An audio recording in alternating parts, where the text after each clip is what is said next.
môžem sa spýtať, odkiaľ ste prišli sem do Beckova? Z Trnavy. Z Trnavy? Áno. A chodíte pravidelne na Beckovskej slávnosti? Koľký ročník teraz ste navštívili? Som tu úplne prvýkrát a bol som tu na výlete zo základnej školy pozrieť hrad a teraz prvýkrát čo na Beckovských slávnostiach, tak som milo prekvapený. Čo všetko ste stihli vidieť, absolvovať, zažiť?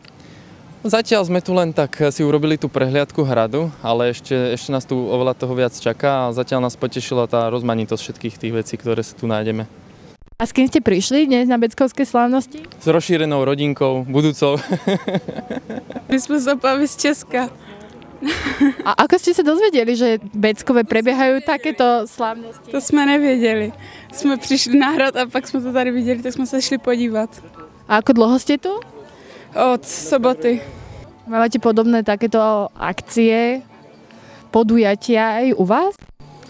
Málo, jako některé věci jsme tu viděli poprvé, třeba ty rytířské, jak tomu chytali, ty kroužky a takové, takže to tam nemýváme doma, ale hezké to tu máte. Z Českých Budějovic. Ako ste sa dozvedeli, že vôbec takéto podujatie je tu? My jsme byli s kamarádem, je to 14 dní v Trenčíně a viděli jsme plakát. A teď jsme tady v Piešťanech na dovolenej, tak jsem si vzpomněl, že jsou tady slavnosti. Přišli se podívat. Čo možno najviac sa vám tak páčilo, čo vás zaujalo? Tak, ty fujary. A čo by ste možno chceli vidieť? Tady? Nevím. Spíš jsme si mysleli, že tu bude víc třeba takových těch věcí ze salaší, sýrů a takových to. Síra, tak, ano. To jsme si mysleli, že tu bude víc, ale jinak je to super. A ako sa vám páči hrad Beckovský? A takhle je to monument. Zaspala jsme to viděli, to je hezky, to je. Úplně neuvěřitelný, jak to tam dostali nahoru. Z Hlohovce. Ako ste sa dozvedeli, odkiaľ ste sa dozvedeli, že tu takéto podujatie? Boli sme aj minulý rok, takže sa nám páčilo, tak sme prišli aj tento rok. Dobre, na čo ste možno zvedaví, čo chcete vidieť? Tak vo všeobecnosti asi všetko. My sme radi všetkému, čo tu vidíme. Máte nejakú možno obľúbenú kapelu, ktorej koncert ste si chceli pozrieť? Minulý rok sme boli na Desmod, ale myslím, že oni tu tento rok neboli, takže sme prišli čisto iba v nedeľu. A ste zvedaví skôr na atrakcie nejaké, alebo si chcete možno niečo kúpiť? Skôr na výrobky. A aké konkrétne, čo by ste si chceli možno odniesť? Asi sme si odniesli už ručne robené náramky a tie chodíme každý rok a tak rôzne. Z Dubnice nad Váhom. Ako ste sa dozvedeli, že tu prebiehajú takéto slávnosti? Vieme, že to je každý rok. Poznáme to tak. Nášho zaťa sused šermuje. No. Tu. Robí tu šermiara, zaťav sused. Takže aj od neho to vieme. A koľký deň ste tu?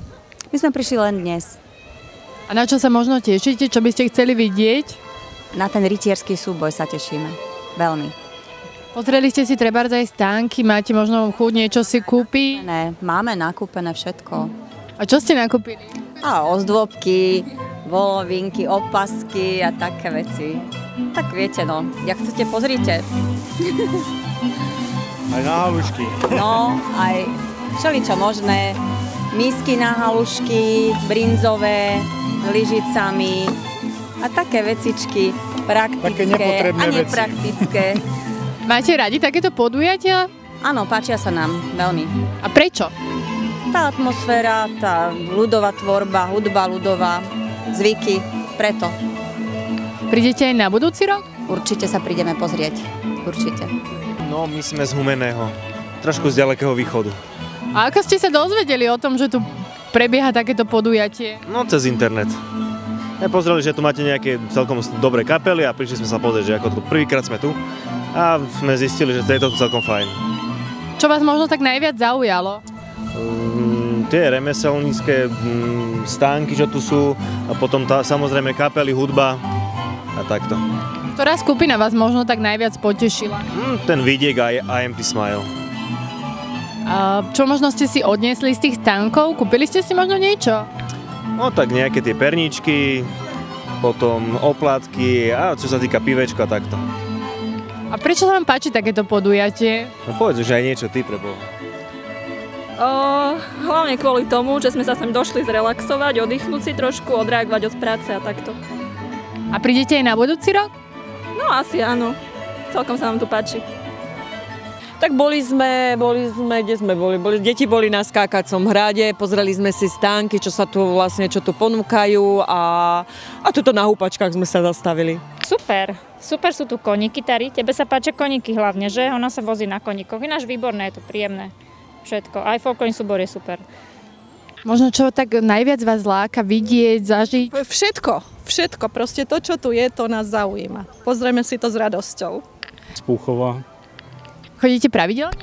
Nie, prvýkrát sme tu. A aké máte dojmy? Dobre. Páči sa nám tu. Čo sa vám páči? Všetko.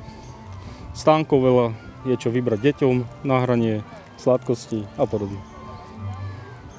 A prídete aj o rok? Áno, určite. Chodíte pravidelne na Beckovské slávnosti? Pravidelne, nepravidelne. Chodívame, ale nie každý rok, ako to vyjde.